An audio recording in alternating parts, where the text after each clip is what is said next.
ce que je disais rapidement, donc on est dans l'université d'été qui se pose sur les transitions, on est dans un contexte d'avoir eu le 6e rapport du GIEC mi-août, qui est quand même assez...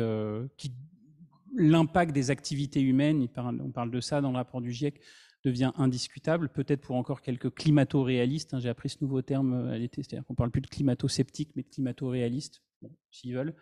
En tout cas, le 6e rapport, il établit l'impact des activités humaines à plus 1,1 degré depuis la moitié du 19e siècle. Donc a priori, ce fameux facteur humain, il est là, mais force est de constater qu'on ne s'en occupe pas forcément trop. La question qu'on se pose, c'est évidemment si c'est nous, êtres humains, qui devons changer notre impact sur ce qui nous environne, est-ce que nos principaux outils pour faire cela, c'est-à-dire notre cerveau, notre psychisme, etc., sont vraiment à même de relever ces défis?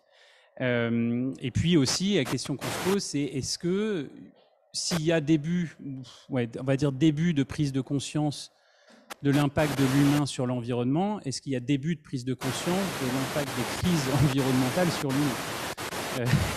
Alors on a posé la question, si tu peux juste montrer le nuage de mots, on a posé la question via une étude Ipsos qu'on a faite vendredi.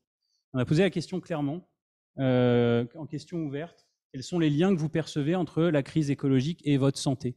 Bon, ça c'est une analyse très rapide en nuage de mots, mais qui est quand même assez parlante, c'est-à-dire vous avez vu le gros aucun au milieu de l'écran, c'est-à-dire que cette conscience-là n'est pas encore là. Et pourtant, on va le voir avec des chiffres notamment que Anne Dodan pourra partager, mais aussi on aura tout à l'heure le résultat d'une petite étude qui a été réalisée par un de nos partenaires, Open Mind Neurotechnologie. On voit très clairement que les crises, alors là on est dans une crise sanitaire avec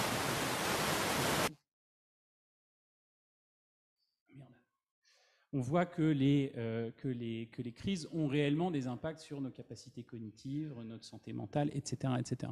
C'est à peu près évident quand on le dit comme ça, mais apparemment tout le monde n'en a pas complètement pris conscience. Voilà, donc c'est pas hyper réjouissant là ce que je viens de dire. Maintenant, j'ai entendu aussi ce que nous dit Anne Dodan tout à l'heure, c'est-à-dire qu'il y a des solutions. Il y a beaucoup de personnes qui sont actives sur ces sujets, donc on va essayer de dresser un petit peu le panel des choses qui sont devant nous, et dont on peut se saisir pour améliorer les choses. De la façon dont ça va se passer, on va avoir une discussion tous les quatre, et puis avec vous, évidemment, qui êtes là et qui êtes là, des questions auxquelles on pourra répondre. Ensuite, on accueillera donc Nicolas Bassan, qui est psychologue aussi, d'Open Mind, qui nous partagera les résultats d'une étude qui est faite auprès de biologistes sur en fait, les impacts cognitifs de cette crise sanitaire. Ensuite, on présentera, Stéphanie et moi aussi, une enquête d'ordre plus systémique, on va dire, que l'on a menée sur la santé mentale et le travail, les liens entre les deux, qu'est-ce qui favorise, qu'est-ce qui défavorise. Et puis on terminera l'après-midi par un atelier de travail, donc là beaucoup plus dans l'espoir et dans un aspect positif, puisque ce sera un atelier de design où on essaiera de partager des idées sur comment on peut concevoir des parcours de soins voilà, qui prennent en compte ces enjeux de santé mentale. Voilà, ça va être ça le programme. J'espère que ça continue de... J'en ai besoin. Je vais déjà commencer par vous représenter pour tout le monde, y compris les gens qui sont en ligne. Donc Anne Dodan, donc vous êtes ancien haut fonctionnaire. Vous avez exercé des responsabilités de direction dans de grandes entreprises, dans le secteur de la santé, en communication, affaires publiques, juridiques. Vous avez créé 2 fondations d'entreprises dans le domaine de la santé de l'enfant et de la santé de l'enfant et de l'adolescent pour l'une, du handicap pour l'autre. Rejoint la Fondation fondamentale en avril 2020 comme directrice déléguée en charge des domaines administratifs, juridiques, financiers, ainsi que de la communication et du fundraising.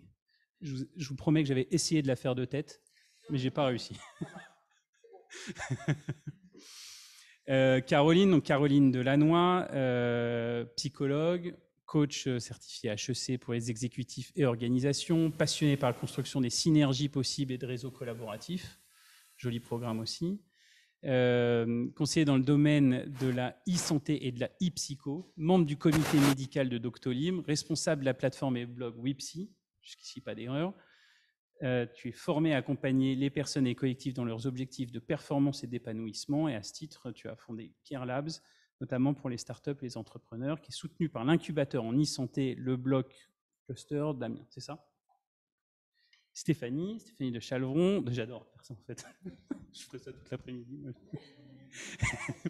Docteur en psychologie, orienté sur la psychologie cognitive et la psychologie de la santé, chercheur et data scientist.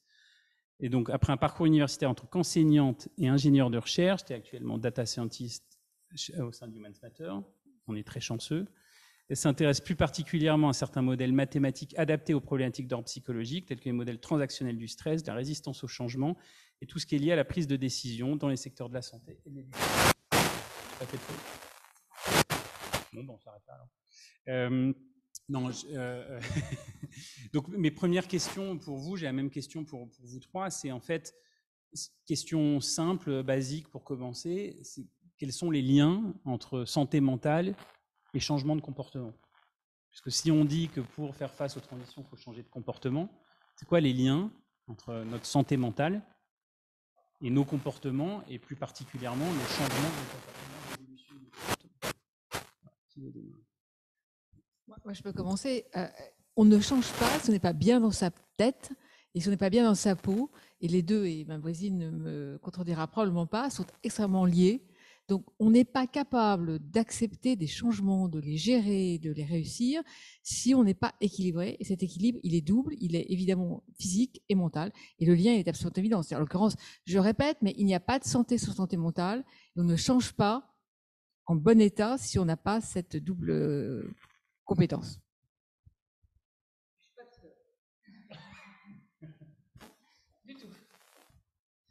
Bah, sans être psychologue, c'est évident qu'il y a des transactions entre effectivement les santé physique et les santé mentale.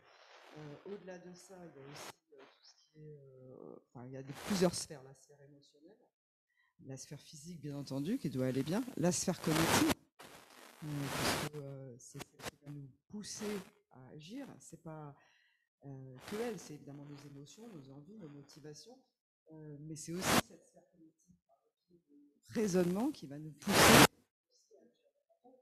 C'est vraiment relier l'émotion. Je parle dans le micro, pardon. Donc relier tout ce qui est de l'ordre de l'émotion, de nos croyances aussi, travailler beaucoup sur nos croyances, parce que c'est quelque chose qui peut être bloquant, c'est-à-dire la sensation de vouloir, de comprendre, mais de ne pas pouvoir. Donc c'est une variable qu'on peut appeler, enfin qu'on appelle d'ailleurs le CEP, le sentiment d'efficacité personnelle, et c'est un moteur fondamental pour pouvoir passer à l'action. On peut tout à fait se dire oui, j'ai toutes les capacités, je peux, etc. J'ai tout ce qu'il faut, j'ai une bonne santé, je réfléchis bien, mais pour autant, si on se dit je n'ai pas l'efficacité et je n'ai pas toutes les compétences requises pour y aller, ça va bloquer. Donc il y a aussi ce sentiment d'efficacité personnelle qui peut jouer.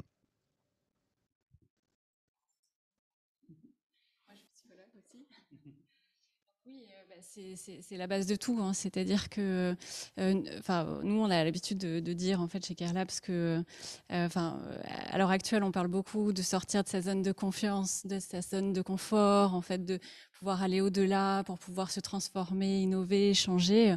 Mais avant d'en sortir, il faut pouvoir l'avoir trouvé. Et c'est ça en fait que l'on a à cultiver. Donc, moi, je parle souvent de fitness émotionnel, en fait, cette santé émotionnelle, en fait, c'est-à-dire d'être vivant, d'être conscient, en fait, de qui on est, de ce qui nous drive, vers quoi on avance. Et au jour d'aujourd'hui, il n'a jamais été aussi important, en fait, pour chacun, en fait, de le savoir, en fait, avec tous les bouleversements que l'on a.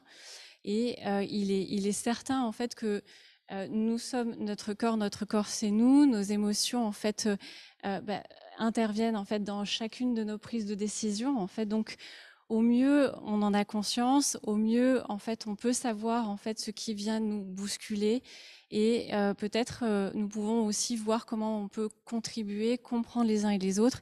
Et c'est de cette base-là en fait dont c'est essentiel à prendre en compte en fait dans chacun d'entre nous en fait dans les différents secteurs et le lien avec justement les actions que l'on peut faire sur le plan écologique en fait globalement, il est clair en fait, c'est-à-dire que on est dans une situation à l'heure actuelle où nous sommes déjà bouleversés dans notre quotidien en fait, dans notre être.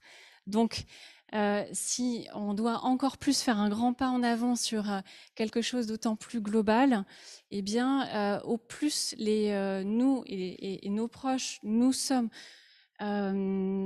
plus au clair, en fait, plus peut-être rassurés, un peu plus apaisés, un peu plus proches les uns des autres, au mieux on peut faire en fait ces pas un peu plus collectifs. Une question peut-être pour vous, Anne, c'est oui, bon, vous allez. Voilà. Merci. On va oublier les Charlottes là pendant parce que normalement les Charlottes sur le micro. Tout à fait. Une question peut-être plus spécifiquement pour vous, c'est en fait quelle est auprès des dirigeants que vous avez pu côtoyer précédemment et auprès desquels vous faites valoir l'importance de la prise en charge de la santé mentale, etc. C'est quoi en fait leur niveau de conscience de ces sujets, de ce que vient de dire Caroline, de ce que vient de dire Stéphanie, à quel point ils ont compris l'importance, voire le caractère fondamental. Enfin, moi j'entends, désolé pour j'ai pas fait exprès celui-là, mauvais jeu de mots, mais non mais à quel point ils ont conscience de ça, à quel point ça fait partie de leur agenda et de leurs prérogatives. Alors, le niveau de conscience, jusqu'il y a quelques mois, et encore pas pour tous, il était nul. Quand il n'était pas nul, il était délibérément nié. J'insiste sur ce point parce que, pour des raisons qui sont très françaises, pour des raisons historiques sur lesquelles je ne reviendrai pas, la France n'a jamais réussi à régler son problème avec les fous. Or, en France, on associe, et il est évident que c'est absolument idiot et c'est un euphémisme, les problèmes psychiatriques, de santé mentale, à la folie. La première réaction des gens, c'est « mais je ne suis pas fou ». C'est juste pas le sujet. Et je rappelle quand même, parce qu'il faut le savoir, que c'est en 1947. Alors ça, effectivement, c'est le siècle dernier, c'est il y a très longtemps. C'est en 1947 que les asiles d'aliénés sont devenus des hôpitaux psychiatriques. 1947. Jusqu'à ce moment-là, on appelait ça un asile d'aliénés. Deuxième exemple, j'irai très vite. Dans un pays comme la France, où on adore les lois, parce que dès qu'il se passe quelque chose, on fait une loi, ou même plusieurs, d'ailleurs, ça change bien. La psychiatrie, la première loi, 1986. Jusque-là, c'était une circulaire. Je sais que c'est un peu administratif, probablement un peu techno, mais ça veut quand même dire que, pour des raisons historico-politiques, etc., les dirigeants au plus haut niveau, c'est le cas des dirigeants politiques, même si les autres sont également très importants, ne se sont jamais occupés. Et en dessous, ou à côté, les dirigeants économiques, c'est la même chose. On n'en parle pas, c'est tabou, et ça ne se fait pas, et c'est pas bien, et c'est anxiogène. Je l'ai entendu dizaines de fois. La Fondation sur le handicap que j'ai créée, je l'ai créée sur le handicap physique, et on m'a gentiment expliqué que c'était ça le handicap. Joker. Non, mais il faut comprendre ça. Et tant qu'on n'aura pas accepté ça, on ne traitera pas un sujet qui concerne, comme je le signale gentiment, donc statistiquement ici, il y en a au moins 5 ou 6 concernés, une personne sur 4 en stock et une sur 3 en flux. Ce qui veut dire sur l'ensemble que nous sommes là et ceux qui nous regardent, on arrive comme ça à 12,5 millions de Français.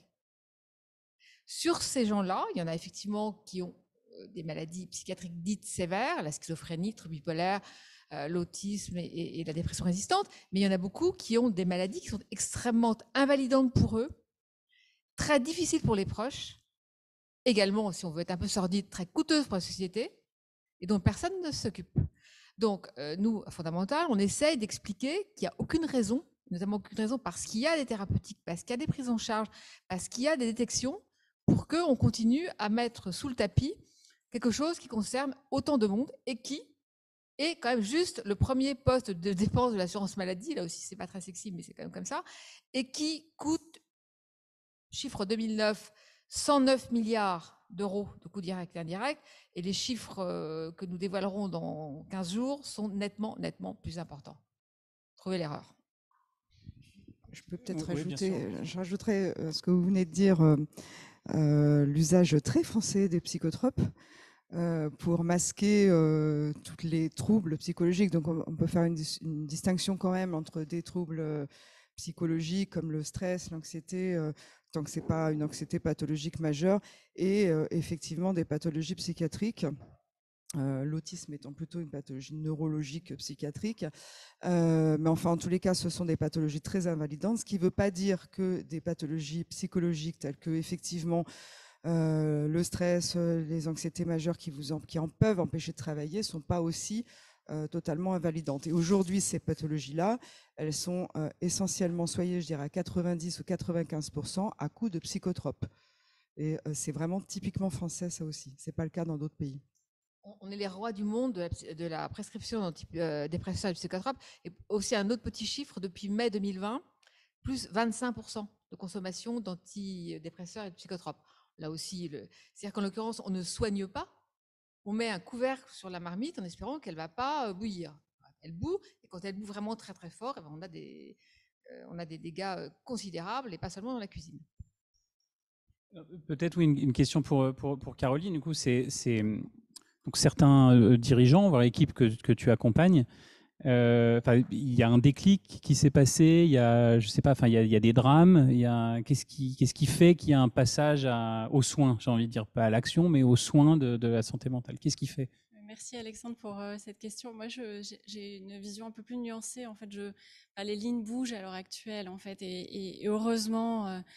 Ça fait 1 an et demi en fait qu'on est de plus en plus décomplexé à en parler, et je dis souvent en fait la santé mentale, nous sommes tous les acteurs de ça en fait. Il n'y a pas d'acteurs un peu plus privilégiés que les uns que les autres, et les managers en fait, les dirigeants d'entreprise, en fait les fonds d'investissement, enfin bien sûr les personnes des ressources humaines, les acteurs de santé en parlent davantage, on communique davantage sur ça, et il y a de très nombreuses initiatives qui ont vu le jour et dont vous voyez l'actualité. Il y a des plateformes en fait aussi de soutien psychologique qui ont innové pour rendre ça encore plus accessible pour les entreprises, et donc maintenant beaucoup d'entreprises en Europe et aux États-Unis et aussi en Asie, en fait, donc prennent ces programmes et considèrent que ça fait partie en fait de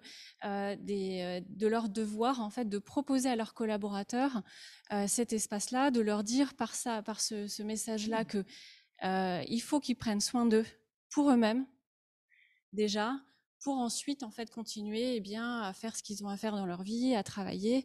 Donc tous ces programmes, en fait, ces startups en fait qui l'ont pris pour voir comment ils pouvaient le mettre à grande échelle et contribuer en fait justement à faire avancer les lignes.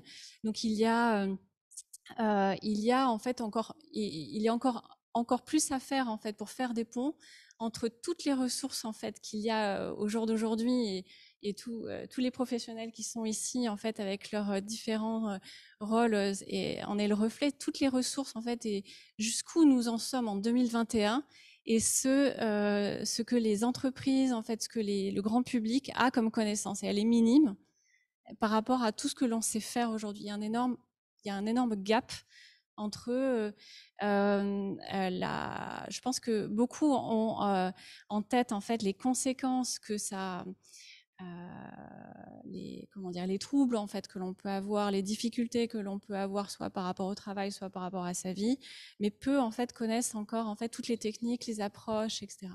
Justement, alors merci, ça allait être ma question suivante. C'est là, vous nous avez dit avec la marmite qui bout, l'eau qui bout dans la marmite plutôt, ce que n'est pas le soin réel, effectif de la santé mentale. Et c'est quoi du coup? Comment on prend soin de sa santé mentale? Ça consiste en quoi? Alors, avant de laisser la parole à celles qui savent, il y a deux moyens de soigner, de régler cette situation. Il y a individuel et collectif. Les moyens individuels, je ne suis absolument pas compétente, mais il y a effectivement les applications, les thérapies, il y a je laisserai celles qui savent parler parce que je ne vais pas quand même dire n'importe quoi. Et il y a aussi une dimension collective. Et là, en France, honnêtement, on est très très mauvais. On est de très loin les plus mauvais des pays développés sur la prise en charge, sur la recherche, l'innovation, etc. Bon, ça, les chiffres, si vous les voulez, je les donnerai. Mais si au moins la pandémie a un intérêt, s'il pouvait y avoir un effet positif, et je suis tout à fait d'accord avec ce que dit Caroline, c'est au moins une prise de conscience et qu'enfin on passe à l'action. La psychiatrie parent pauvre de la politique française santé publique, ça fait à peu près 1960. Le premier rapport qui l'a dit, c'est 1960. Bon, très bien. Depuis, tous les ans, tous les 2 ans, la Cour des comptes, l'IGAS, le Conseil économique social, etc., disent la même chose. Et tous les ans, il ne se passe rien. Bon, on le sait. Donc l'espoir qu'on peut avoir, et nous à Fondamental, c'est ce pourquoi nous travaillons, c'est de transformer cette pandémie en chance ou en opportunité pour enfin faire bouger les lignes du système, indépendamment de tout ce que les individus peuvent faire pour eux-mêmes.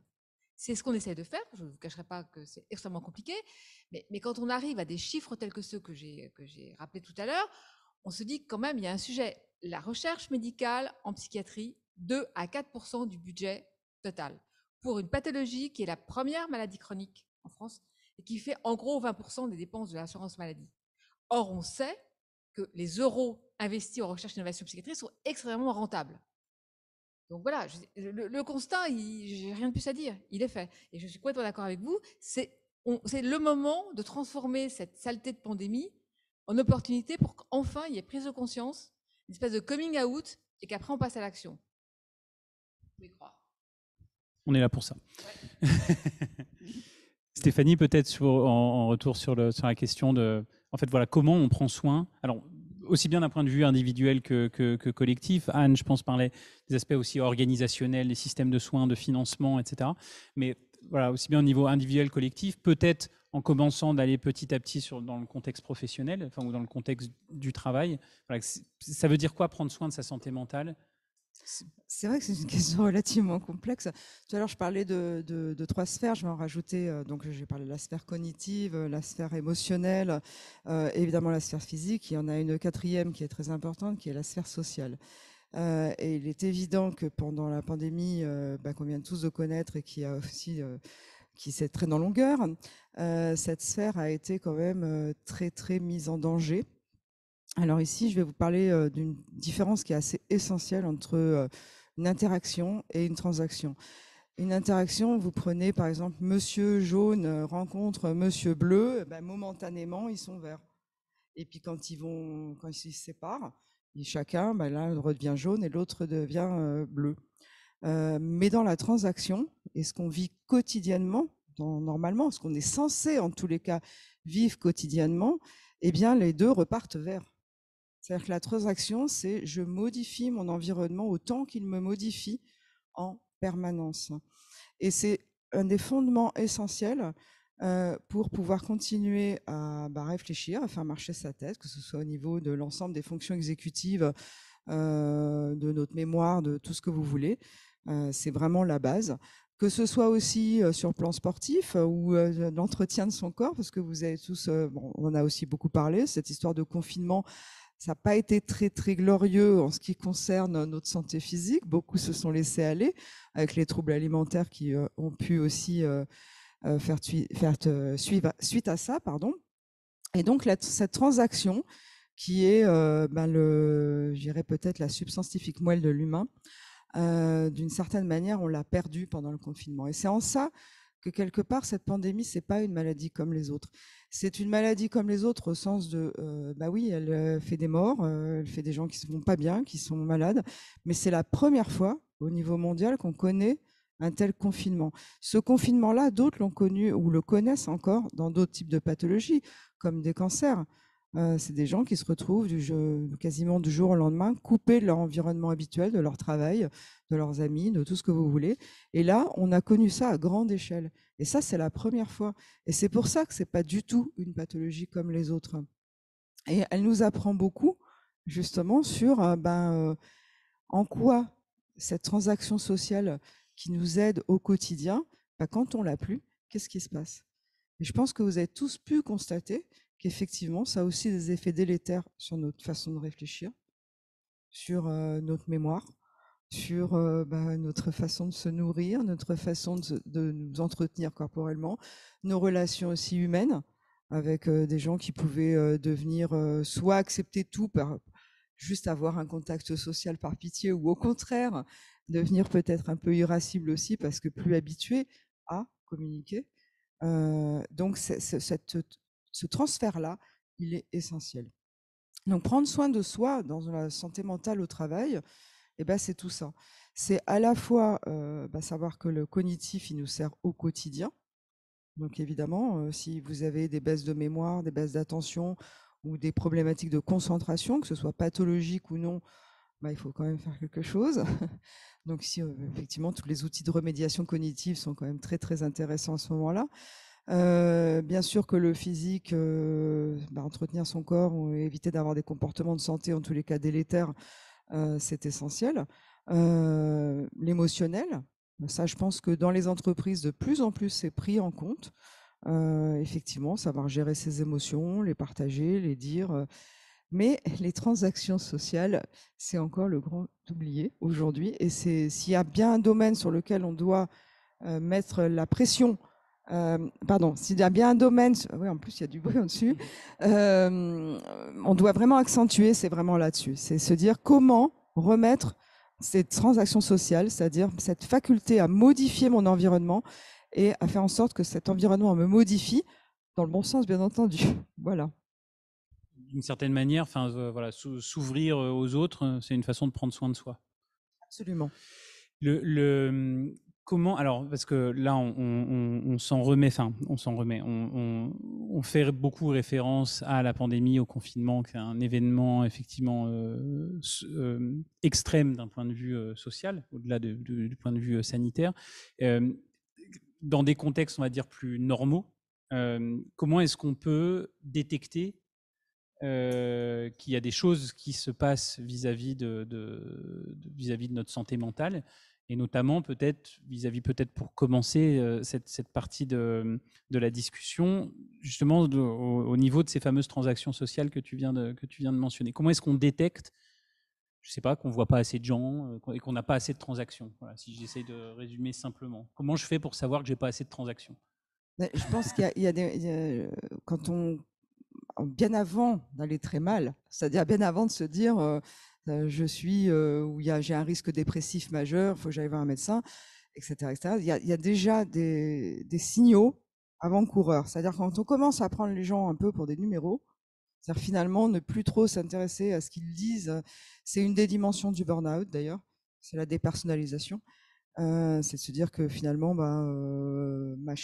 Pierre, Jacques ou Paul, c'est pareil, je m'en fiche, je vais le traiter exactement de la même façon. Quand on commence à plus justement voir qui est qui, plus voir écouter ce qu'ils disent et se souvenir du discours, il faut se poser des questions déjà. Ça, c'est essentiel. Ensuite, évidemment, quand on... Vous vous rappelez tous de vos prénoms respectifs et de ce que vous faites. Quand on développe des petits troubles du sommeil, quand on commence à avoir un sommeil un peu perturbé, des troubles alimentaires. Alors, je pense que là, pendant le confinement aussi, je sais que j'en reparle de ça, mais c'est intéressant. Je pense qu'on a tous développé à un moment donné, sans s'en rendre compte, des petits troubles juste de ce côté-là. Sommeil, alimentaire, manger un peu n'importe quoi. Voilà. En moyenne, les Français ont pris 3 kilos pendant le premier confinement. Et c'est aussi extrêmement important, la consommation de shampoing, etc., a chuté parce que les gens ne se lavaient plus. Non, mais c'est dingue. Le marché des brosses à dents et dentifrice, moins 30%. Et parce qu'on ne sort pas, on ne se lave pas. Trouvez l'erreur. C'est vrai, hein. Et dans les interactions sociales, je pense que le regard de l'autre, alors heureusement, on avait tous les visioconférences, pas mal d'outils informatiques qui nous ont aidés à passer ce cap. Je pense que la même chose 20 ans plus tôt aurait été très très compliqué. Mais ici, c'est là où il faut faire preuve de vigilance dans une entreprise. Il y a une tendance, alors je peux en parler parce que moi, ça fait quand même 12 ans que je suis en télétravail, donc je le sais depuis longtemps, qui est une espèce de course à, pas à la rentabilité, c'est pas exactement ça, mais à l'efficacité. Donc une réunion, une visioconférence, elle doit être efficace. On démarre à telle heure, on finit à telle heure, le sujet c'est ça, on commence par là. Et les gens, ils se demandent éventuellement s'ils vont bien, mais ils n'écoutent pas les réponses. Donc il n'y a pas de temps mort, et qui d'ailleurs ne sont pas des temps morts, ce serait plutôt des temps vraiment riches d'enseignement où on pourrait discuter d'autre chose que de la réunion. Ça, ce serait très important, ce serait déjà une première des choses à faire. Mais surtout, justement, lors de ces visioconférences, on s'observe quand même, on entend.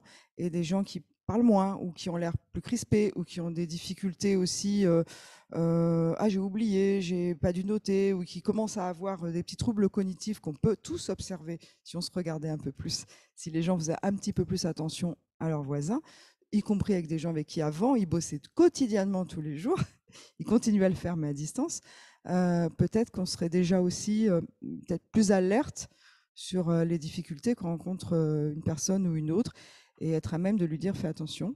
Est-ce que tu as remarqué d'autres signes? Et voilà, être un peu vigilant, ne serait-ce que ça, avant de mettre la responsabilité sur des chefs d'entreprise ou autres. Ne serait-ce qu'on est tous responsables. Caroline, toi, peut-être à quoi ton œil est acéré, je dirais, dans les collectifs que tu peux accompagner? Enfin, où tu peux poursuivre, c'était une façon de continuité d'alimenter. Si, j'ai une façon d'y répondre, en fait, c'est la proactivité, en fait. Donc être proactif par rapport à soi, être proactif par rapport à son bien-être, en fait, par rapport à son mieux-être, en fait, et donc s'interroger. Enfin, moi, je pense qu'il faut vraiment stimuler sa boussole intérieure, son radar intérieur sur comment je suis, comment je me sens, c'est quoi mes sensations, est-ce que je dors bien, de quoi je rêve, est-ce que ce que je fais me correspond, est-ce que ça me satisfait. En fait, par exemple, en psychologie, on utilise beaucoup la théorie de l'autodétermination, en fait, de C. Ryan, en fait, qui est Open Mind, en fait, avec Nicolas Bassan, l'utilise beaucoup dans leurs outils. C'est une des façons, en fait, aussi, un des moyens de détecter et d'aider à mesurer un petit peu les états psychologiques des individus et des collectifs. Donc la théorie de l'autodétermination, c'est quoi? En fait, c'est trois critères fondamentaux, en fait, qui sont au cœur, en fait, de ce qui nous motive, nous drive. C'est est-ce que notre degré d'autonomie, est-ce que nous nous sentons pleinement en autonomie, en fait, par rapport à ce que nous vivons? Est-ce que on a le sentiment, en fait, d'être compétent, en fait, d'être utile par rapport à ce que l'on fait? Et le troisième, c'est la façon dont on se sent connecté aux autres, relié aux autres, en fait, en relation avec les autres, dans un sentiment d'appartenance. Donc, par exemple, ça peut être trois axes que l'on peut prendre, en fait, un petit peu tous les jours. Quand je dis bien tous les jours, c'est comme boire et manger. Ça se pratique tous les jours, et c'est variable aussi dans le temps. Et j'aime beaucoup, en fait, ce que vous disiez dans l'idée simple, en fait, de pouvoir le partager. De partager avec les autres, ça permet aussi, en fait, déjà de verbaliser, donc ça nous fait beaucoup de bien, mais aussi d'interroger l'autre et d'avoir un retour, en fait, sur ce que l'autre voit de nous, parce que dans des états avancés, en fait, d'épuisement, les personnes ne se rendent pas compte qu'elles sont dans cet état-là. Donc les personnes qui travaillent, en fait, justement dans le domaine de la psychologie, du coaching, dans le management, le savent très bien. C'est que quand on travaille avec des collectifs ou des individus, quand ils sont dans ces états-là, le plus difficile, c'est qu'ils se rendent compte, en fait, qu'ils sont allés aussi loin. Donc il y a ce que tu disais, l'état de dépersonnalisation, c'est ils ne sentent plus les effets, en fait, des émotions. Ils n'arrivent même plus à sentir l'effet qu'ils ont sur les autres. On parle des effets de cascade dans les collectifs, c'est-à-dire que il y a cet état, en fait, de non-conscience, en fait, de ce que l'on produit, et donc ça amène à des rythmes, en fait, où on ne prend plus en considération déjà ses propres besoins et ses propres rythmes et les rythmes de ses collaborateurs et ou de ses managers. Donc des effets de cascade dans le sens où on amène les uns et les autres à des rythmes, en fait, qui les dépassent, et on les subit, on les répercute, en fait, sur ceux qui sont autour de nous, dont ceux avec qui on vit, en fait, de tous les jours, donc aussi nos familles, nos proches. Si vous permettez, ce que je veux dire, et là c'est plutôt quand même aussi encourageant, c'est que si on accepte d'envisager qu'on n'aille pas bien, on a un sentiment quand même qui est je me sens pas super bien, je sais pas très bien ce que j'ai. il y a maintenant des questionnaires d'évaluation qui sont extrêmement simples, qui sont des questionnaires en 7 ou 8 questions, qui sont des questionnaires scientifiques validés, en l'occurrence, qui vous disent, voilà, il y a des problèmes en addiction, en sommeil, vous devez faire ça, qui envoient sur des modules qui vous aident avant d'aller éventuellement consulter en tant que besoin. Il y a un certain nombre de choses qui vraiment fonctionnent bien, qui sont des parcours anonymes, où on va tout seul sans avoir besoin de passer par son médecin traitant. Donc, sans avoir besoin d'avouer qu'on ne va pas bien. Parce que ce que beaucoup d'entre nous n'osent pas faire, refusent de faire, c'est dire je vais pas bien. Parce que c'est pas bien, on est tous des héros, on est tous les rois du monde, et on n'a pas le droit d'avoir un point de faiblesse. Et quand on ne veut pas le voir, on laisse toujours la marmite, mais ça revient quand même à ça. Et après, c'est extrêmement difficile. Et pour ses collègues, pour ses managers, pour ses N-1, et pour ses collaborateurs, on doit avoir cette vigilance-là. Je pense que ça, dans l'entreprise, c'est vraiment une clé. Et après, et seulement après, on donne les moyens. Il faut avoir cette attention à l'autre qui me dit, tiens, lui, il va pas bien. Et souvent, on le sait d'ailleurs. Et après, on passe à l'acte, y compris en se faisant aider par les applis, par des parcours de soins, par des choses qui existent, qui sont accessibles, qui ne coûtent rien, et qui sont extrêmement efficaces pour arriver à cette prise de conscience. J'ai une question quand même par rapport à tout ça, c'est que, il y a un mot moi qui résonne dans ma tête que vous n'avez pas prononcé, mais que j'entends là, qui est le mot de vulnérabilité. C'est en fait, prendre conscience qu'on est vulnérable, fragile ou je sais pas quoi, alors qu'on est quand même plutôt. On parlait ce matin de normes sociales, plutôt une norme sociale, notamment chez les dirigeants ou dans l'entreprise, plutôt de la robustesse ou de la résilience, mot qui a bien été déformé et abîmé ces quelques derniers mois. Donc justement, parce que vu qu'il y a quand même un enjeu important de convaincre des dirigeants, des financeurs, etc., qu'il faut prendre soin de la santé mentale, que prendre soin de la santé mentale, c'est accepter la vulnérabilité. Comment on résout cette équation-là, en fait, pour prendre soin, il faut accepter d'être vulnérable, il faut accepter qu'on dépende des autres, mais en même temps, c'est important d'être dans l'autodétermination. Vous voyez, quand on vous entend, on peut être en train de se dire, mais il est soluble comment, ce problème? Parce qu'il y a des choses qui ont l'air assez contradictoires. Peut-être qu'elles ne le sont pas, peut-être que vous, dans vos têtes, c'est parfaitement limpide. Voilà.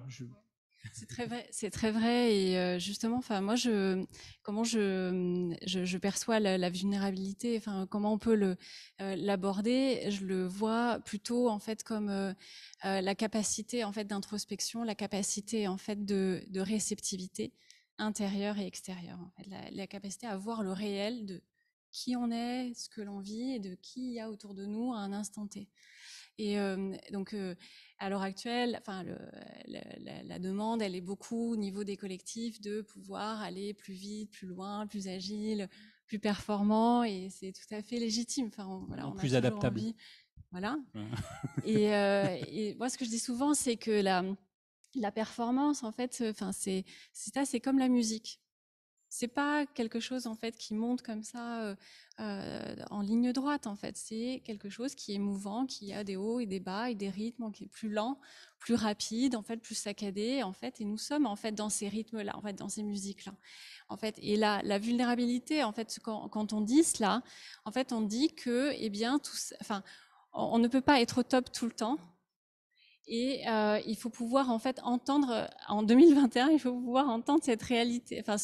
Cette réalité, c'est scientifique, c'est-à-dire que nous tous, nos collaborateurs, en fait, sont dans des états fluctuants. Il faut pouvoir en tenir compte pour savoir sur qui on peut compter, plus ou moins aujourd'hui, demain, et savoir comment, en collectif, faire équipe, c'est aussi savoir, c'est comme quand on fait une ascension, c'est au jour d'aujourd'hui, qui est plutôt au top de sa femme, qui l'est pas. Chacun, on redistribue les rôles au jour à jour, en fait, pour voir en fait comment on se répartit les choses. En fait, donc prendre en compte la vulnérabilité, c'est prendre en compte en fait ces différents signaux pour pouvoir atteindre des objectifs de façon en fait humaine. Voilà. Je vais rajouter quelque chose qui est suite aux 2 interventions précédentes. Suite à la guerre du Golfe et puis tous les attentats aux États-Unis, il y a des modèles mathématiques qui ont été développés parce que la question à ce moment-là, c'était est-ce qu'on doit intervenir sur le plan psychologique immédiatement après un attentat ou une guerre, ou est-ce qu'au contraire, on doit attendre? Il y avait vraiment une question déontologique à ce sujet qui divisait complètement à la fois les psychiatres, les médecins, les chercheurs. Et donc, des recherches ont été menées pour essayer de comprendre justement à quel moment on devait intervenir. Et c'est là que ce modèle mathématique a été développé, c'est un modèle en multiniveau qui s'appelle les trajectoires développementales, qui nous permet de voir que, en fait, il y a plusieurs trajectoires, plusieurs types d'individus.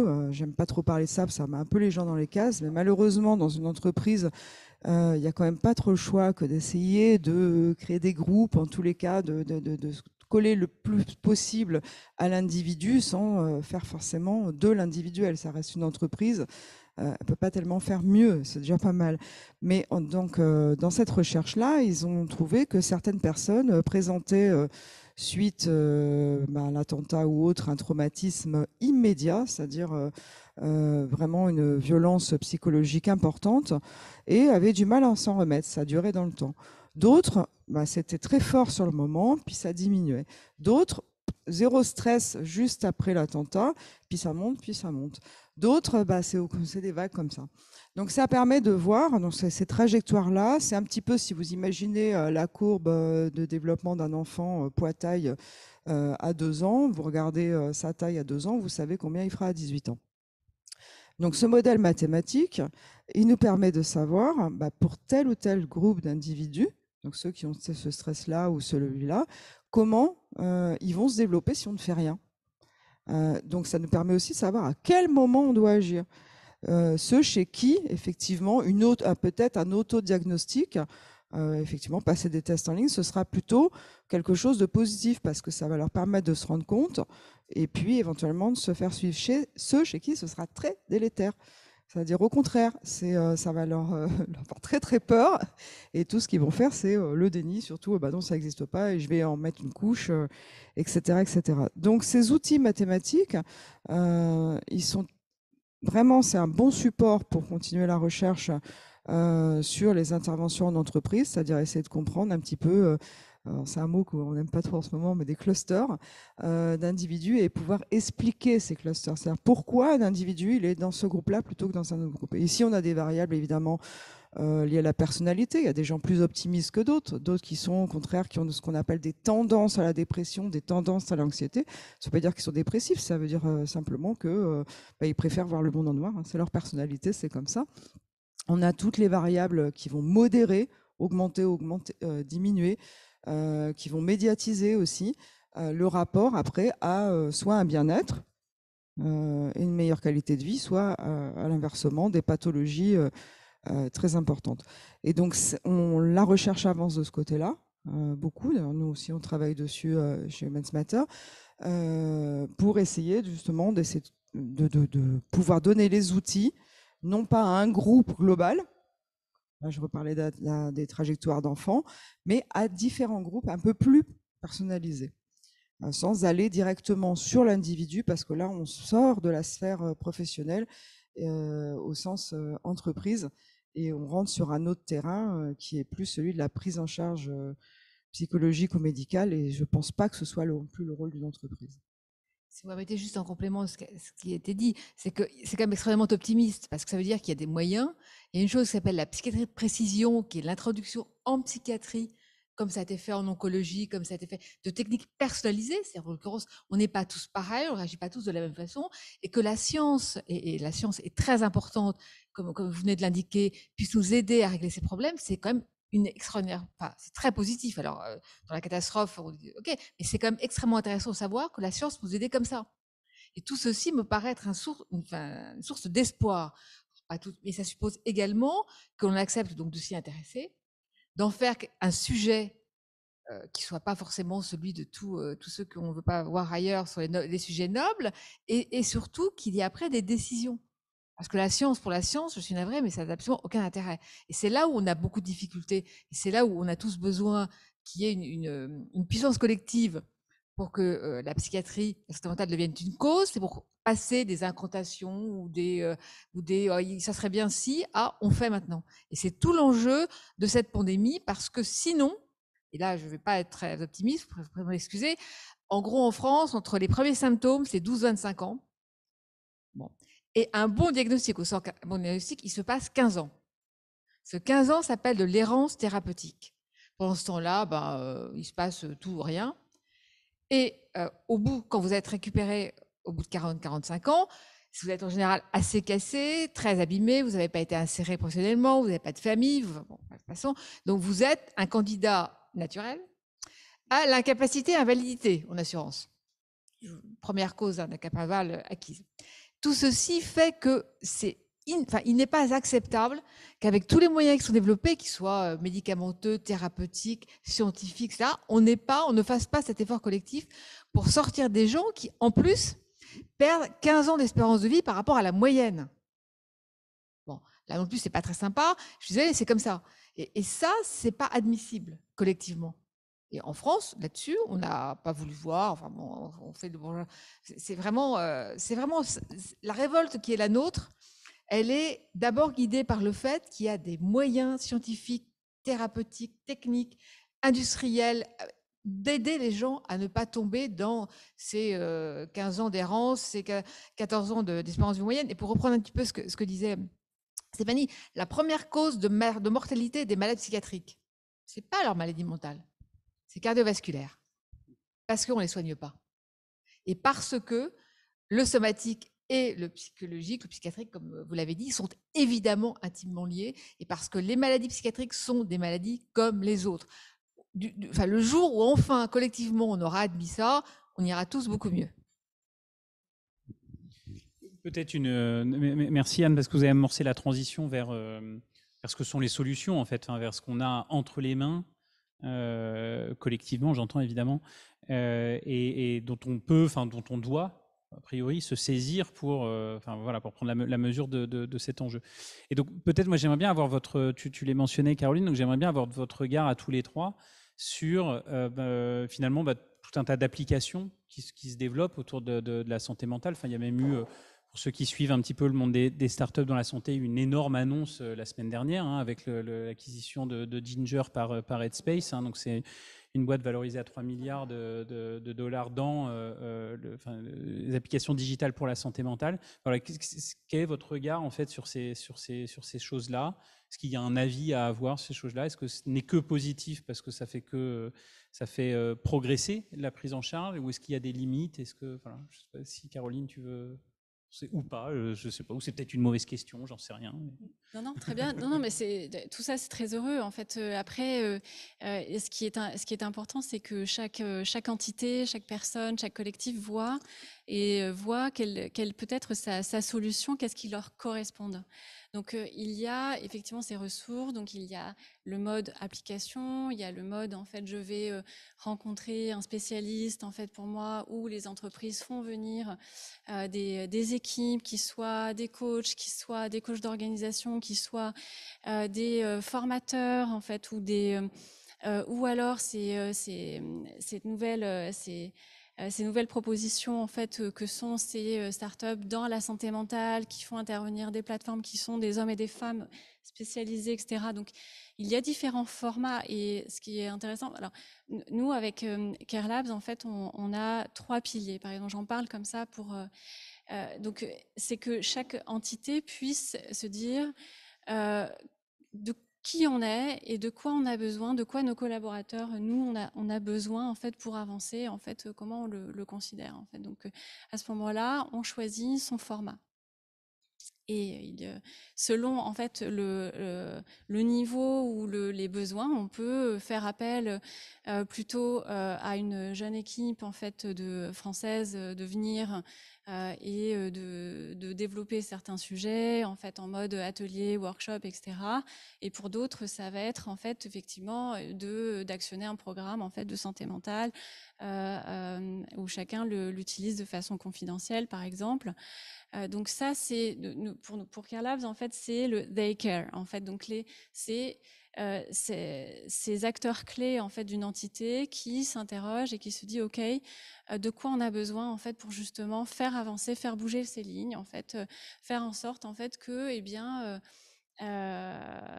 tout le monde puisse prendre conscience en fait que prendre soin de soi, c'est ce qu'il faut à l'heure actuelle, en fait, voilà. Et puis après, il y a bien sûr le I care en fait. Donc c'est la proactivité individuelle. C'est comment moi, au jour à jour, en fait, qu'est-ce que je peux faire en fait pour avancer sur les difficultés que j'ai, pour me sentir mieux, pour me rééquilibrer, comment je peux exprimer mes besoins.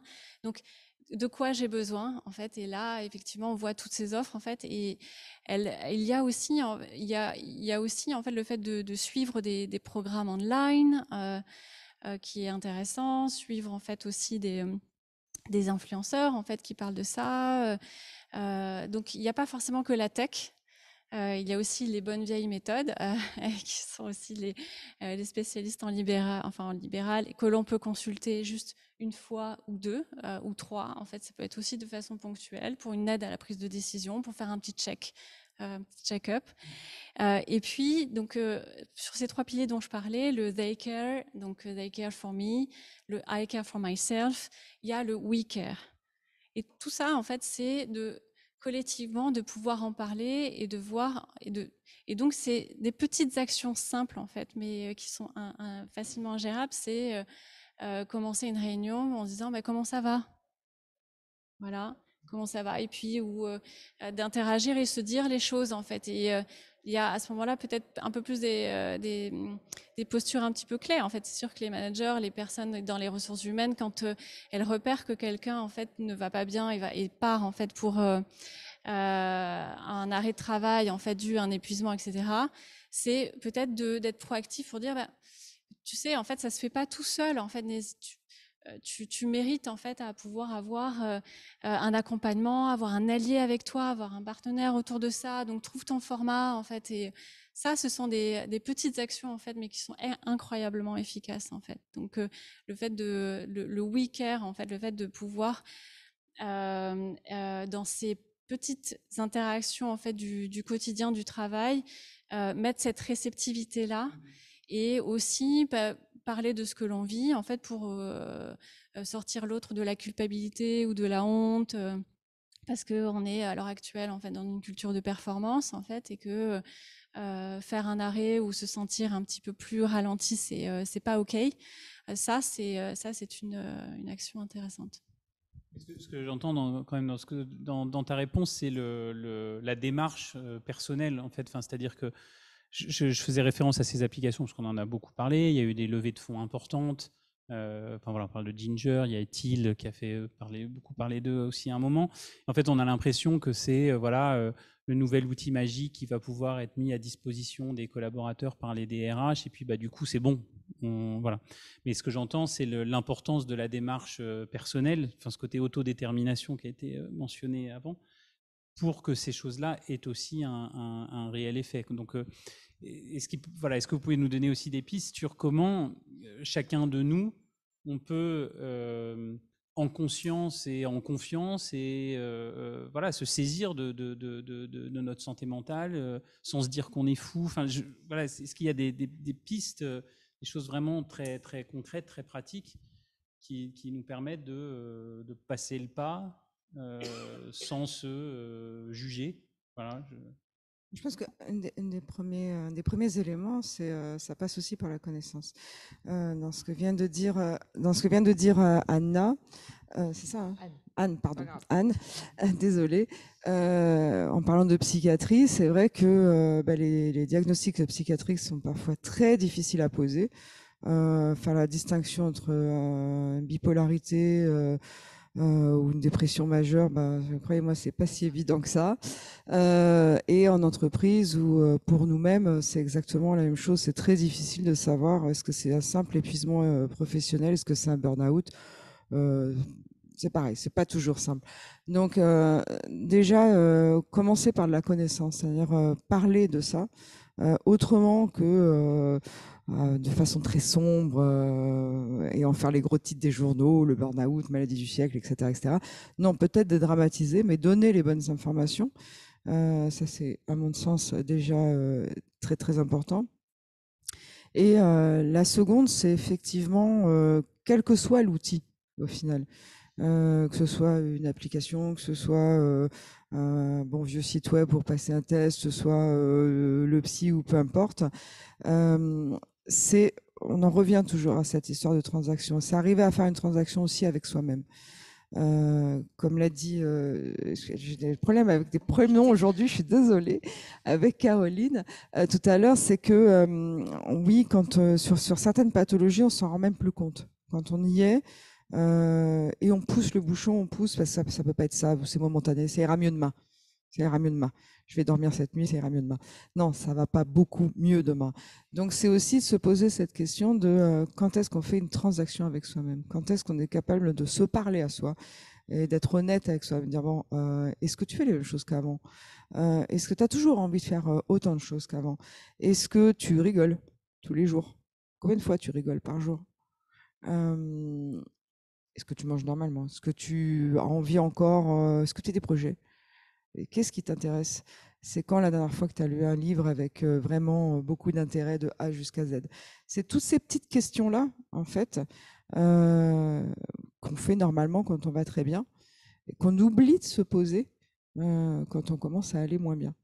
Parce qu'on est dans une sorte de fuite en avant et de course en avant aussi. Et on revient à cette histoire de vulnérabilité et de représentation sociale. Oui, c'est mal vu. Il y a une notion, enfin une variable qui s'appelle le LOC, le locus of control, qui est une variable aussi très très intéressante. C'est une variable de personnalité, c'est la manière dont on voit le monde. Est-ce que ce qui m'arrive, c'est moi? Est-ce que j'en suis responsable? Est-ce que ce qui m'arrive, c'est les autres? Finalement, est-ce que c'est les autres qui m'ont aidé? Mais est-ce que c'est aussi les autres qui m'ont mis des bâtons dans les roues? Ou finalement, est-ce que c'est pas mon karma, hein? Dieu, voilà. Cette façon de se représenter le monde dans nos sociétés à nous, on survalorise ce qu'on appelle le loc interne. Autrement dit, je suis responsable d'eux. Et on pense que ce soit, enfin tout l'Occident va penser ça, que en fait, il faut penser qu'on est responsable de ses actes, en bien ou en mal. C'est pas vrai. On est souvent responsable, mais on n'est pas des Robinson Crusoe. Donc évidemment que les autres, ils ont une influence sur nous. Et évidemment que l'aléatoire, c'est quelque chose qui existe aussi, ne pas être là au bon moment, ou au contraire être là au bon moment. Donc c'est un mix des trois, mais vous voyez bien que sur cette variable-là, même notamment en recrutement, c'est un biais de recrutement essentiel, on va recruter la personne qui va se dire responsable d'eux, celle qui dit ah bah non, moi j'ai eu mon diplôme, bah ouais mais j'ai été vachement aidée, c'est pas que moi. Ça choque. Pour autant, on a tous été aidés, d'accord, au quotidien, du soutien social, de l'affection, voilà.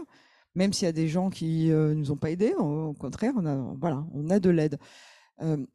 Et dans cette histoire de prise en charge ou de détection, en tous les cas, du mal-être, alors je parlerai effectivement plus de mal-être que de psychiatrie parce que c'est vraiment, ça se rejoint au niveau des soins, au niveau des problématiques, au niveau de l'intérêt. Mais par contre, en entreprise, c'est clair que déjà, si on arrive à prendre en charge le mal-être et la qualité de vie au travail, déjà, on aura fait un grand pas, ça sera bien. Et bien se poser ces questions-là, se dire à soi-même, je suis responsable, mais pas toute seule, pas tout seul. J'ai aussi les autres autour de moi. Et parfois, on a de la chance ou on n'en a pas. Et arriver à se poser tout le temps ces questions pour se reposer les autres derrière, c'est qu'est-ce que je fais de mes journées? Est-ce que mes journées, ce que disait Caroline tout à l'heure, au final, est-ce que mes journées me rendent heureux ou heureuse ou pas? C'est peut-être la question fondamentale. Est-ce que je suis heureux de ce que je suis en train de faire? Et au final, c'est une question qu'on se pose tous comme ça, en survolant. Mais jamais on va tellement au fond des choses. Voilà. Enfin, tout ça, ça s'apprend. C'est quelque chose que l'on apprend. Voilà. Et donc, le pont que tu posais la question tout à l'heure, Alexandre, c'est quelque chose qui se pratique et qui s'apprend et qu'on a toujours à aller plus loin, en fait. Donc, c'est d'abord une découverte, en fait, de soi et aussi de ses ressources et de ses talents, en fait. Donc, je pense que, moi, j'adorerais travailler avec Pixelis sur ça, afin de, quels sont comment on peut inviter encore mieux, en fait, les personnes, justement, à aller vers l'odyssée, en fait, de soi et des autres, en fait, justement, parce que il y en a qui pourraient dire j'en ai pas besoin, j'ai pas de problème, etc. Donc quel pont il leur faudrait pour y aller, mais déjà peut-être d'accentuer en fait justement sur la découverte, en fait sur les bénéfices que ça a, en fait. Donc créer un climat de confiance, le fait de pouvoir aller plus loin, se dépasser, il y a aussi des clés, en fait, et il y a des bonnes des heureuses façons de faire et des façons plus malheureuses, en fait. Donc de la même façon que les instructeurs en plongée voilà, apprennent à pouvoir embarquer des personnes qui savent pas du tout le faire, à aller jusqu'à 30 mètres de profondeur. En fait, ils savent qu'ils travaillent en fait sur le climat de confiance depuis le premier contact. C'est la même chose en fait au niveau du travail, sauf que ça a souvent été considéré comme intangible, en fait, alors que c'est là, en fait. Donc au jour d'aujourd'hui, on a en fait en entrepreneuriat, on dit pivoter, en fait, mais globalement, on a à se réinventer, en fait, tous les jours. Et là, à l'heure actuelle, l'enjeu en fait majeur au niveau des entreprises, c'est distanciel, présentiel, format hybride, etc.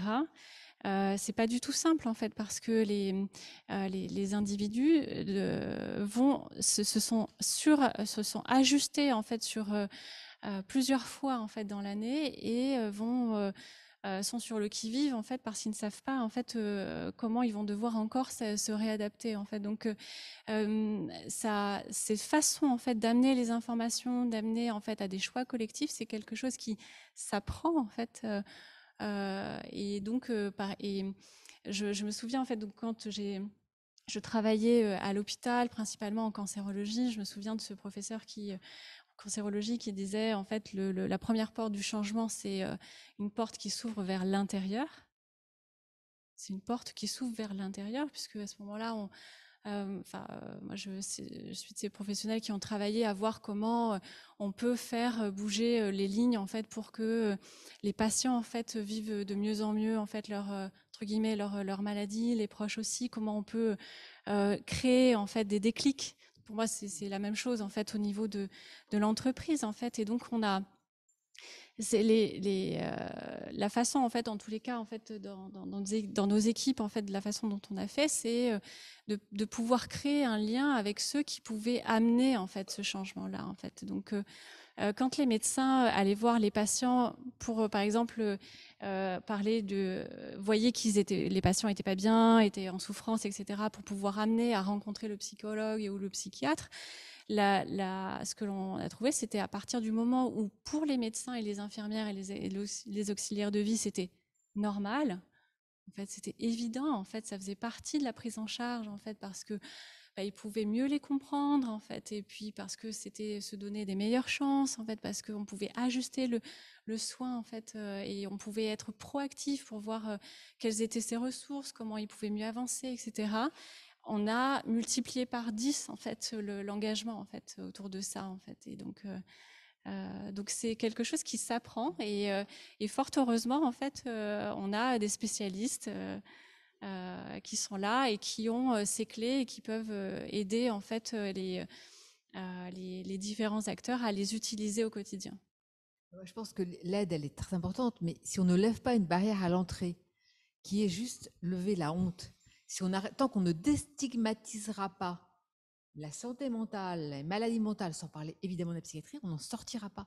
Le problème, il est que on n'ose pas. Et à la limite, plus on a un poste important, plus on est manager, successful, etc., moins on ose, et encore. Mais la véritable barrière à l'entrée dans le système de soins, dans les parcours, dans tout ce qui a été dit sur les consultations, les applis, c'est très bien qu'il y ait des applis, mais tant qu'on n'osera pas dire qu'on peut éventuellement avoir besoin de s'en servir, ça ne servira à rien. Et je pense que l'enjeu, il est là. Il est d'accepter, comme je l'ai dit tout à l'heure, mais que ce soit une maladie comme les autres. Il y a 25 ans, pour ceux qui s'en souviennent ou pas, on ne mourrait pas de cancer, au moins d'une longue maladie. Il a fallu du temps, il a fallu l'INCa, il a fallu un tas de choses pour que maintenant, on accepte de dire qu'une personne est morte d'un cancer. Tant qu'on n'aura pas la même chose pour la psychiatrie, qu'on ne dira pas qu'on a un problème de santé mentale, on n'en sortira pas. Quelles que soient les applis, les fusions, et c'est très très bien qu'il y ait des grosses, une acquisition, une fusion, pardon, à 3 milliards, c'est vachement bien. Mais tant qu'on n'aura pas réussi, à lever l'obstacle à l'entrée dans le soin, ça ne servira à rien. Je termine On a juste. beaucoup en de fait, questions, je crois. J'ai cru comprendre sur Zoom, donc je voudrais pouvoir vous les poser. Mais vas-y. Hein. Si, mais donc ce module, en fait, tu disais, en fait, on peut pas intégrer un dispositif et puis c'est bon.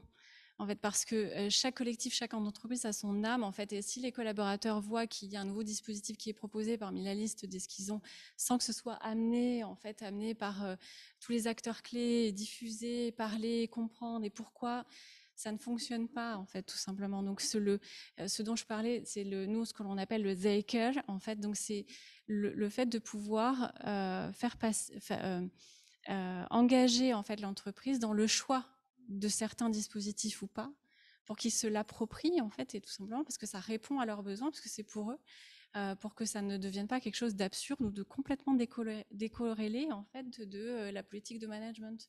Il n'y a rien de pire pour un être humain, en fait, que l'absurde, en fait. Donc, ce temps-là, en fait, de comprendre les besoins et de pouvoir à ce que les collaborateurs comprennent, en fait, ce que ça peut leur faire du bien, en fait, donc est fondamental. Donc, c'est pas simplement de mettre du jour au lendemain, parce que souvent, on parle de dispositifs mis en place en 48 heures ou en une semaine.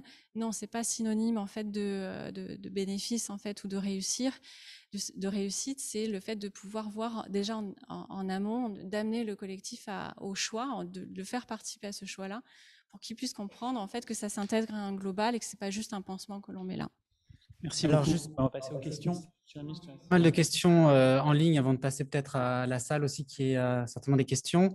Alors, une première question de Laure Rosentiel, et pour la salle, ce serait bien que vous vous présentiez quand vous posez une question. Quelles sont les particularités de la France concernant la santé mentale? Notamment, on dit beaucoup que les Français n'ont pas le moral, stéréotypes, préjugés, particularités. Donc, voilà. Anne, les particularités des Français et des Françaises. Alors, sur la santé mentale, il n'y en a pas. Au sens où, non, mais au sens sur l'État, hein, au sens où là aussi les études, et Stéphanie le sait aussi bien que moi, voire mieux, démontrent depuis 150 ans que chaque pandémie, parce que c'est pas la première celle-là, hein, chaque crise, et notamment je pense à la crise financière de 2008, a les mêmes conséquences. On savait en mars 2020, quand je dis on, c'est en l'occurrence le professeur Marion Boyer, mais n'était pas seule, elle a dit qu'on aurait 30 à 40% d'augmentation des troubles anxieux et dépressifs un an après. C'était écrit. C'est la science qui le dit. Donc on n'a absolument aucun mérite à avoir dit ce qui allait se passer.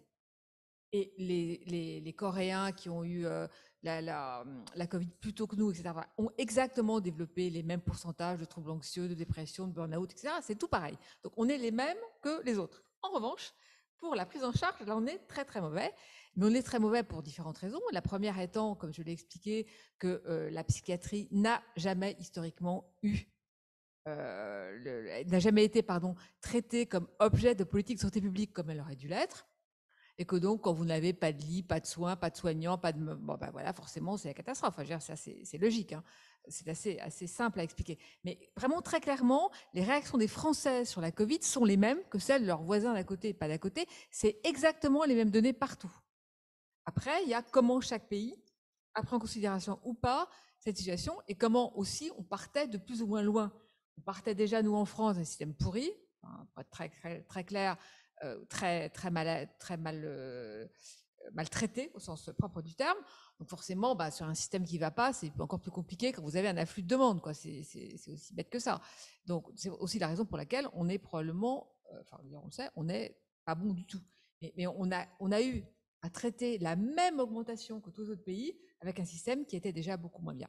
Même en fait, en termes de prise de conscience, en fait, il y a des choses, qui sont culturelles. C'est quand au départ, en fait, quelqu'un qui a le même, mal-être en fait que quelqu'un d'un pays, enfin d'un autre pays. Quand au départ, en fait, par exemple, souvent en France, les personnes en fait ne savent même pas comment elles fonctionnent émotionnellement, en fait. Donc, pour déjà traiter un mal-être, en fait, on part sur une base en fait où les personnes, il faut qu'on fasse de la psychopédagogie. Donc, on part de très loin à ce moment-là. Donc, on met encore peut-être plus de temps en fait à avancer. C'est pour ça qu'on parle beaucoup. Enfin, moi, j'aime beaucoup travailler sur la proactivité, la prise en charge en amont, le fait de parler de fitness émotionnelle, en fait, pour qu'on parte déjà en fait d'une façon précoce, en fait, d'une prise de conscience, en fait, déjà en fait d'un d'une bonne connaissance de soi. C'est pas la même chose en fait. Par exemple, en Espagne, en Argentine, pour les anglo-saxons, c'est quelque chose qui se discute beaucoup plus, qui est beaucoup moins tabou. Ils sont très pédagogues aussi. Enfin, c'est presque intégré en fait dans l'éducation. Donc voilà, j'aime beaucoup ta réponse sur le fait qu'effectivement, ça dépend ce que l'on met en face comme ressource. Deux petits mots. Hein. L'OCDE et les Américains, ils ont une notion qui s'appelle le brain capital. C'est-à-dire que la santé mentale, il y a un truc qui est un capital, au même type que le capital financier, etc. Nous, quand on dit ça, on nous explique que non, c'est pas bien et ça se dit pas. Bah non. Tant qu'on en sera là, on n'y arrivera pas. Oui, donc pas mal de réactions sur le fait que c'est aussi assez français, bon, mais peut-être mondial, hein, de mettre les problèmes compliqués sous le tapis et de ne pas les gérer. Et donc, une citation peut-être encourageante pour nous tous. C'est Benoît Roland de Ravel qui dit « La question du locus me fait penser à la citation attribuée à Marc Aurèle, que la force me soit donnée de supporter ce qui ne peut être changé et le courage de changer ce qui peut l'être, mais aussi la sagesse de distinguer l'un de l'autre. » Est-ce que quelqu'un veut prendre cette citation? Non. Il y a quelque chose à dire sur Marc Aurèle. Alors, question suivante. Mais c'était histoire de se donner un peu de courage, parce qu'effectivement, ce sont des sujets. Je rajouterais quand même quelque chose par rapport à la question précédente, ce qu'on a peut-être de différent aussi, c'est qu'effectivement dans beaucoup de pays anglo-saxons, le bien-être fait partie intégrante de l'éducation, c'est quelque chose de normal. Et si on reprend la cancérologie en France, il a fallu le plan cancer 2 pour que les psys soient intégrés dans les services d'oncologie de façon quasi systématique. Alors, sur le papier, hein, parce que dans la réalité, c'est une autre histoire, et notamment pour les annonces de diagnostic, dit diagnostic difficile, on appelle ça un diagnostic difficile, et pas l'annonce d'un cancer. Donc, c'est pareil. On a en France, je pense, un petit problème aussi avec les mots. C'est pas forcément toujours bien vu d'employer juste le mot. Voilà. On parlait de cancer, mais annonce quand même d'un diagnostic difficile. Ça fait réfléchir. Une question peut-être un peu pratique sur qualité de vie au travail, bien-être. Hein. Donc, pensez-vous que l'invention des postes de happiness manager puisse réduire les risques psychosociaux et réduire le mal-être de certains collaborateurs? Je pense que c'est ce qu'on appelle peut-être une remarque un peu tongue-in-cheek. Est-ce que Juste deux petits mots. D'abord, au moins, ça veut dire que peut-être on s'interroge sur le sujet, donc pourquoi pas. Deuxièmement, ça dépend qui ils sont, ceux qui font, comment ils sont positionnés dans la boîte, et est-ce qu'ils ont des moyens. S'il n'y a pas un happiness officer au CODIR ou au COMEX, comme le directeur financier, ça veut dire qu'on s'en fiche complètement. C'est un gadget. Ah oui, j'ai oublié de cocher la case. Il y a RSE, puis il y a happiness officer. Zut, j'ai oublié de le nommer. Il faut prendre une femme, en plus, ça sera bien, ça cochera la case parité, et on a tout gagné. Non. Alors, Anne, peut-être un peu dans la même veine, Élodie Herkel, donc c'est un peu long. Santé mentale et émotionnelle. Alors, lorsqu'un formateur ou coach est mandaté par un service de direction pour intervenir auprès des collaborateurs, je constate parfois des résistances. Cela m'évoque parfois l'injonction organisationnelle face à une démarche personnelle, pas toujours volontaire. À quel moment est-on dans une dimension identité professionnelle? À quel moment est-on dans une dimension identité personnelle? Jusqu'où ça peut aller? Jusqu'où donc le formateur coach mandaté peut aller? Comment faire quoi? Santé mentale et travail, qu'est-ce qui relève du personnel, qu'est-ce qui relève du professionnel? Qu'est-ce qu'un formateur coach mandaté par un service de direction peut faire? Alors, je vais répondre que sur le principe parce que je suis beaucoup moins bien placée que mes deux voisines pour le faire. Ce que je veux dire simplement, c'est que le DRH ou le RSE ou le manager, il doit donner les moyens. Il doit donner les moyens à ses collaborateurs de gérer eux-mêmes, avec l'aide qui va bien, leurs difficultés. Je prends un exemple qui est le site qu'on a créé pour les étudiants. Les étudiants, ils y vont tout seuls. Ils s'évaluent, ils se testent, ils ont une série d'aides qui sont hyper efficaces pour gérer leur stress, leur sommeil, etc., etc. Et puis ceux qui le souhaitent, ils sont les seuls à le savoir parce qu'ils n'ont demandé à personne, ils vont chez le psy. chez le psy, TCC, le psychologue, pardon, thérapie comportementale et cognitive, qui ne paye pas, parce, enfin, pour raison dans l'institut de la région. Mais ça veut dire que la démarche, elle est personnelle. En revanche, ce qu'a fait, enfin, ce qu'on a fait nous, mais pas tout seul, c'est de donner les moyens. Le DRH, il doit dire, voilà, c'est très important que vous preniez conscience qu'il peut y avoir un sujet, que c'est normal. On vit une situation difficile, il y a la crise, il y a la pandémie, il y a la crise économique, etc. OK. Donc nous, notre travail, vous donner tous les moyens possibles, avec toutes les aides qui vont bien, y compris financières, mais pas que. Et après, vous devez vous en servir. Et moi, je ne le saurais pas. Personne ne me rendra compte. Je saurais que j'ai 15 ou 20 ou 40 collaborateurs qui ont accédé à l'offre. Je ne saurais pas qui, ni comment, ni pourquoi. C'est ça la barrière. La barrière, elle est juste d'intelligence, au sens latin du terme, qui veut dire comprendre. Et surtout, en fait, quand un coach intervient, en fait, ou un formateur, il a aussi une déontologie, et donc ce qui se dit, ce qui se travaille, en fait, dans un travail avec un des collaborateurs, et quand il y a une dimension personnelle, intime, qui touche aux personnes, en fait, c'est des choses qui ne remontent, qui ne doivent pas remonter, en fait, mais bien évidemment, en fait, les coachs, les formateurs, tout le monde travaille avec l'humain, avec l'identité de l'autre en face. Maintenant, il a aussi, même s'il y a un objectif qui peut être partagé par celui qui bénéficie de la formation et ou du coaching, il y a des zones sur lesquelles il n'a pas à aller. En fait, il ne va pas plus loin que de ce que le collaborateur ne veut pas aller, et il y a des choses qui resteront strictement confidentielles. Une dernière question, oui, parce qu'on est un peu pris par le temps. Une dernière question peut-être de la salle ou de...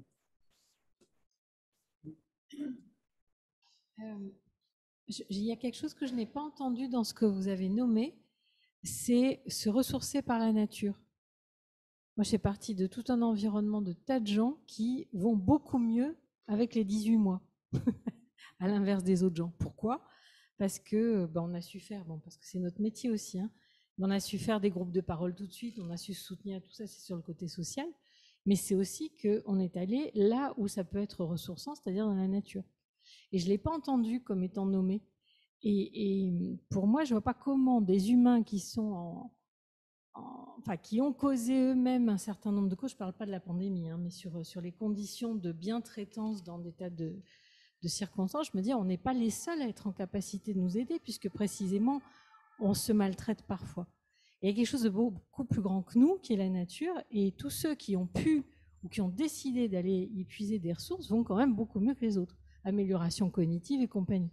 Donc c'est quand même intéressant de voir que, alors j'ai pas dit que vous l'aviez pas en tête, je dis juste que je l'ai pas entendu, ça veut pas dire que c'est pas... Mais ça me paraît important de ne pas oublier qu'on a un morceau de la nature et qu'un bon facteur de ressourcement, c'est d'aller s'y connecter. Merci. Si vous mettez la nature comme thérapeutique, la Joker, c'est pas mon métier. En revanche, ce qui est vrai, et malheureusement c'est un peu en négatif, c'est qu'on voit se développer à l'inverse. C'est quelque chose qui me paraît extrêmement inquiétant, ce qu'on appelle l'éco-anxiété, qui est l'anxiété des gens qui ont peur que la nature se dégrade et qu'il n'y ait plus de... qui justement, il leur manque ça. Alors, je ne dis pas du tout que c'est une bonne façon d'aborder les choses, parce que c'est du négatif, mais vous avez parfaitement raison. En même temps, le manager, si on est un peu côté entreprise, dire à ses collaborateurs, allez prendre le verre et vous reviendrez quand vous allez, c'est compliqué à gérer aussi. Hein. Et pour le confinement, et la pandémie, je suis d'accord avec vous, la nature, oui, quand il y a du réseau. Moi, j'ai passé le premier confinement dehors par 15 degrés sous la flotte parce que j'ai pas de réseau pour téléphoner. Donc, c'est quand même pas évident. Mais c'est un des éléments de la palette qu'on doit mettre à disposition de tous ceux qui en ont besoin, parce que je crois que le mot-clé, ça reste personnalisé. C'est précision, enfin, il y a deux mots-clés. Il y a précision et personnalisé. Et la nature, effectivement, en fait partie. Non, merci pour relever ce point en fait, fondamental. Et à l'heure actuelle, avec le smart working en fait, et le fait qu'on voit que l'on peut travailler à distance et dans des environnements qui peuvent mieux nous correspondre, en fait, c'est possible de le faire et même de façon efficace.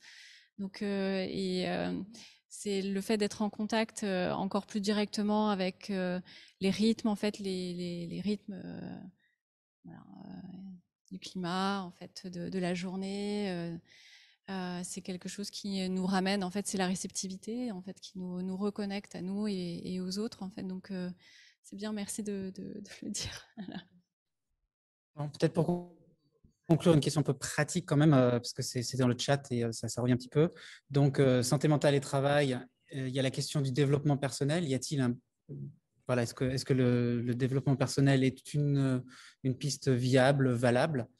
Et parallèlement aussi des questions sur l'environnement du travail, le collectif qui lui-même est anxiogène. Donc j'ai l'impression qu'on ne sait pas trop comment aborder la chose entre le développement personnel, aborder les choses de façon individuelle, et d'autre part, le contexte de travail, tout ça étant lié. Est-ce que c'est juste un ensemble ou est-ce que... Par où commencer, quoi?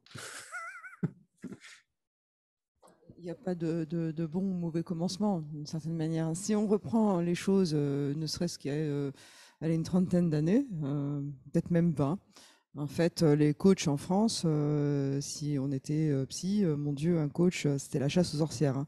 Donc, c'était forcément mauvais. Alors, c'est comme tout, il y a des bons psys, des mauvais psys, des bons coachs, des mauvais coachs.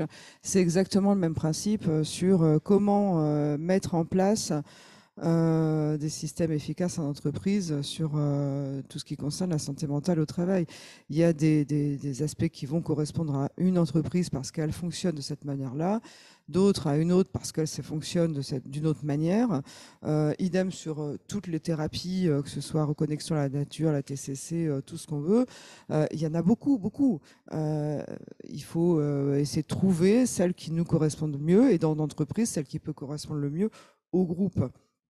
Parce qu'une entreprise, à la base, c'est des individualités, certes, mais c'est aussi un groupe. Et ça, c'est indissociable. Une entreprise où c'est juste une personne et que tout le monde suit, c'est plus une entreprise. C'est juste ce que disait Alexandre tout à l'heure, c'est une dictature. Non. Donc, en fait, si on veut vraiment pouvoir trouver le bon axe, il faut aussi se poser la question de quelle est au final la raison d'être de l'entreprise, qu'est-ce qu'elle veut, comment elle a envie de travailler avec les personnes qui la composent. C'est des questions essentielles avant de pouvoir passer éventuellement aux outils qui pourraient s'adapter le mieux à une entreprise. Il n'y en a pas de bon, il n'y en a pas de mauvais. Il y en a qui s'adaptent ou pas. Voilà, c'est simple. Si on veut aller, si on veut aller en amont en fait de l'amont, en fait, il y a déjà en fait la psychopédagogie à l'école, en fait, en famille. Enfin, il y a déjà en fait tout ce savoir-là en fait qu'il faudrait d'abord développer dans la vie de tous les jours et dans ces lieux-là. Et puis en arrivant en fait dans le domaine du travail, c'est de continuer à s'interroger sur soi. Donc oui, le développement personnel, parce que ça on s'interroge sur nous-mêmes et sur les autres et on continue à pratiquer la capacité à comprendre ce qui nous entoure, à voir ce réel, réel en nous, à activer nos ressources, à voir comment on peut être proactif. Ça, c'est une base fondamentale. Après, il y en a qui vont l'aborder parce que ça s'est fait en collectif, parce qu'ils ont eu des actions de coaching, parce qu'ils ont eu de la formation. Donc, c'est à partir. Après, si on parle d'entreprise, on parle d'une entité avec une identité. Donc, c'est à cette entité à voir en fait par rapport aux individus qui la constituent en fait de ce dont elle a besoin pour avancer en fait, et donc de voir par quel bout elles veulent prendre. Et il y a aussi les deux à commencer aussi ensemble. Ils peuvent faire le choix aussi de je prends le format plutôt individuel ou je prends le format plutôt de groupe. Merci beaucoup. On va passer à la séquence suivante. Merci infiniment. Merci à toutes les trois. Vous pouvez rester là ou vous mettre en face. Les applaudissements, c'est magique.